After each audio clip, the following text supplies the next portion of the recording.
Error के पिछले 2 lectures में हमने कुछ थ्योरी और उस पर बेस्ड न्यूमेरिकल्स देखे थे। इस लेक्चर में हम टाइप्स ऑफ ईरर्स के बारे में डिस्कस करेंगे। The various errors in instruments are characterized as, यानी एक मेजरिंग इंस्ट्रूमेंट में जितने भी प्रकार के ईरर्स हो सकते हैं उन सबको 3 कैटेगरी में बांटा जा सकता है। पहला है ग्रॉस ईरर, दूसरा है सिस्टमेटिक ईरर और तीसरा है रैंडम ईरर। पहला जानते हैं कि ग्रॉस ईरर क्या होता है। Gross errors are usually occur because of human mistakes. Gross error usually occurs because of human mistakes. Gross error जो है वो सामान्यतः ह्यूमन के मिस्टेक के कारण होता है, यानी कि ऑपरेट करने वाले ऑपरेटर के मिस्टेक्स के अनुसार ये ग्रॉस ईरर होते हैं। For example, mistakes in reading और यूजिंग इम्प्रॉपर इंस्ट्रूमेंट, यानी कि रीडिंग में मिस्टेक मीन्स हमने रीडिंग शो कर रहा है कुछ और हमने उसको नोट किया कुछ और, ये रीडिंग में मिस्टेक। या यूजिंग इम्प्रॉपर इंस्ट्रूमेंट, हमने प्रॉपर इंस्ट्रूमेंट यूज नहीं किया, हमें जिस रेंज में मेजर करना है उस रेंज में का इंस्ट्रूमेंट हमने नहीं सिलेक्ट किया। कैलकुलेशन मिस्टेक हो सकता है या रॉन्ग कनेक्शन हो सकता है। ये सब मिस्टेक्स जो है वो ह्यूमन के द्वारा होते हैं और ये ग्रॉस ईरर के अंतर्गत आते हैं। These errors may be of any magnitude, और ये जो ग्रॉस ईरर है ये किसी भी मैग्नीट्यूड का हो सकता है, लो मैग्नीट्यूड से लेकर हाई मैग्नीट्यूड तक ये किसी भी मैग्नीट्यूड के हो सकते हैं। And can not be subject to mathematical treatment, और इन ईरर्स का, ग्रॉस ईरर का मैथमेटिकल ट्रीटमेंट नहीं होता है। The complete elimination of gross error is not possible, यानी कि जो ग्रॉस ईरर होते हैं जो ह्यूमन मिस्टेक्स के कारण होते हैं उनका कंप्लीट एलिमिनेशन भी संभव नहीं है।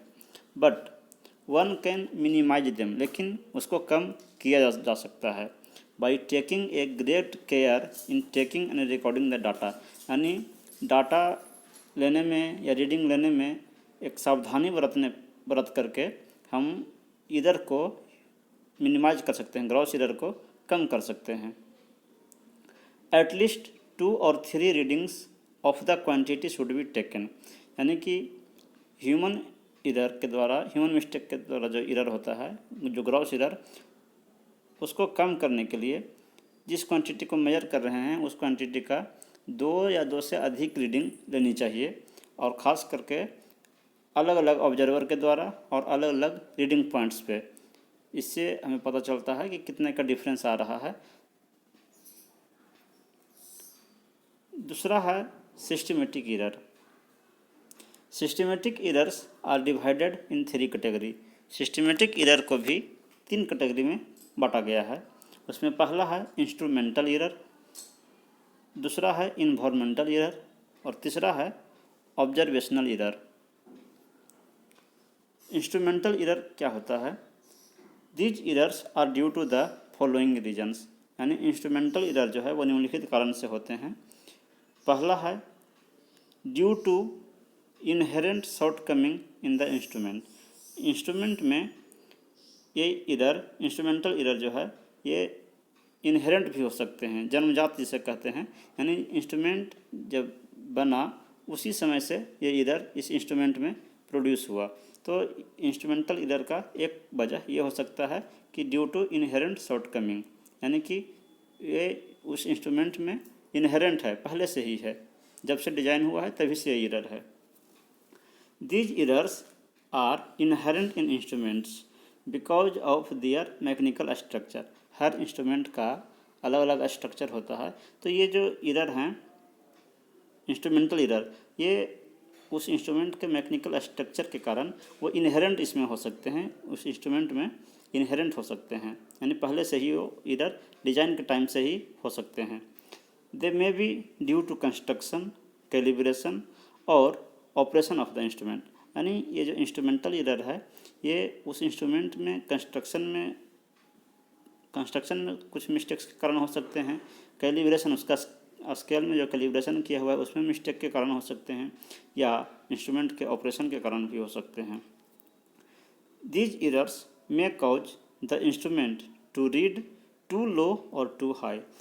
इंस्ट्रूमेंटल एरर के कारण जो रीडिंग है वो टू लो यानी बहुत ज़्यादा कम हो जा सकता है या बहुत ज़्यादा हाई भी हो सकता है रीडिंग। इसका दूसरा है सिस्टमेटिक एरर का जो दूसरा कैटेगरी है वो है environmental error. These errors are due to conditions external to the measuring device. यानी जो मेजरिंग डिवाइस है, मेजरिंग इंस्ट्रूमेंट है, उसके अंदर ये एरर नहीं है बल्कि उसके चारों तरफ जो इन्वायरमेंट है उसके कारण ये इन्वायरमेंटल एरर होते हैं। Including conditions in the area surroundings the instrument. यानी इंस्ट्रूमेंट के चारों तरफ जो सराउंडिंग एरिया है उसका क्या इन्वायरमेंट है उसके कारण ये इन्वायरमेंटल एरर हो सकते हैं। These errors has effect of temperature. यानी ये एरर आपको टेम्परेचर के कारण हो सकते हैं। उस एरिया जिस जगह पे हम इंस्ट्रूमेंट का यूज कर रहे हैं उसके चारों तरफ का अगर एरिया अगर टेम्परेचर अगर हाई है तो उसके कारण हाई टेम्परेचर के कारण भी एरर मेजरमेंट में एरर आ सकता है। हाई प्रेशर के कारण भी आ सकता है, ह्यूमिडिटी के कारण भी आ सकता है, डस्ट के कारण भी आ सकता है, वाइब्रेशन के कारण अगर वहाँ पे उस इंस्ट्रूमेंट के आसपास वाइब्रेशन हो रहा है या कोई एक्सटर्नल मैग्नेटिक फील्ड या इलेक्ट्रोस्टैटिक फील्ड के कारण ये एरर हो सकते हैं। यानी कि इन्वायरमेंटल एरर जो इंस्ट्रूमेंट में होते हैं वो इंस्ट्रूमेंट के एक्सटर्नल, इंस्ट्रूमेंट के चारों तरफ जो इन्वायरमेंट है उस पर डिपेंड करता है, उसके कारण भी उस इंस्ट्रूमेंट की रीडिंग में एरर होता है। और इसका सिस्टमेटिक एरर का तीसरा कैटेगरी है observational error. There are many sources of observational error. Observational error का कई सारा सोर्स हो सकता है। फॉर एग्जांपल के लिए the pointer of A voltmeter rest slightly above the surface of the scale. यानी किसी भी इंस्ट्रूमेंट में जो पॉइंटर होता है वो स्केल से थोड़ा सा ऊपर होता है। Slightly above the surface of the scale, scale के सरफेस से स्लाइटली एबव होता है pointer. Therefore an error on the account of parallax will occur. यानी कि अगर हम जो पॉइंटर है उसके ठीक वर्टिकल होकर अगर हम रीडिंग नहीं लेंगे, थोड़ा सा भी इंक्लाइंड होकर अगर हम रीडिंग लेते हैं तो उसके कारण हमें ये एरर प्रोड्यूस होता है, रीडिंग में एरर शो होता है। इसको ऑब्जर्वेशनल एरर कहते हैं।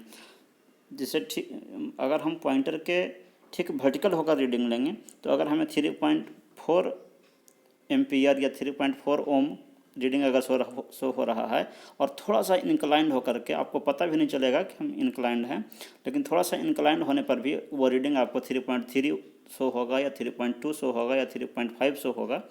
तो ये ऑब्जर्वेशन के कारण, इसको पैरेलैक्स कहते हैं, तो इसके कारण भी, ऑब्जर्वेशन के कारण भी ये एरर होते हैं, तो उसको ऑब्जर्वेशनल एरर कहा जाता है।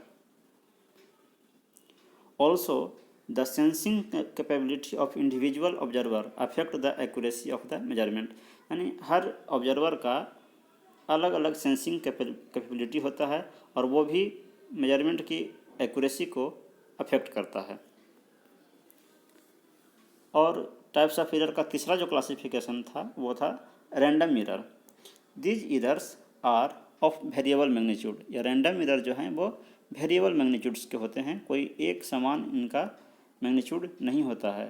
These errors are of variable magnitude and sign and do not mention any known law. और ये एरर किस कारण से आ रहे हैं इसके सोर्स का पता भी नहीं चल पाता है। ये किस कारण से ये एरर हो रहे हैं ये अगर पता नहीं चल पा रहा है तो उसको हम लोग रैंडम एरर की कैटेगरी में रखते हैं। The presence of random errors become evident when different results are obtain. यानी रैंडम एरर का पता कब चलता है, जब एक ही क्वांटिटी को हम बार बार मेजर कर रहे हैं और डिफरेंट रिजल्ट्स आ रहे हैं तो हमें रैंडम एरर का पता चलता है। Random errors are generally an accumulation of large number of small effects. Random error का कोई एक वजह नहीं होता है, कोई एक सोर्स उसका नहीं है। रैंडम एरर जो है वो छोटे छोटे कई सारे large number of small effects, यानी कि छोटे छोटे कई सारे इफेक्ट्स का ये एकुमुलेशन है जिसके कारण ये रैंडम एरर होते हैं। इसका कोई एक सोर्स नहीं होता है। The quantity being measured is affected by many happenings through out the universe. Universe में, ब्रह्मांड में बहुत सारे हैपनिंग्स के कारण ये जो क्वांटिटी, जिस क्वांटिटी को मेजर कर रहे हैं वो अफेक्टेड हो सकते हैं। तो इसे ही रैंडम एरर की कैटेगरी में रखते हैं जिसका कि कोई सोर्स का कोई पता नहीं है। इस लेक्चर में यहीं तक आपका एरर का चैप्टर यहीं पर समाप्त हो जाता है। Thank you.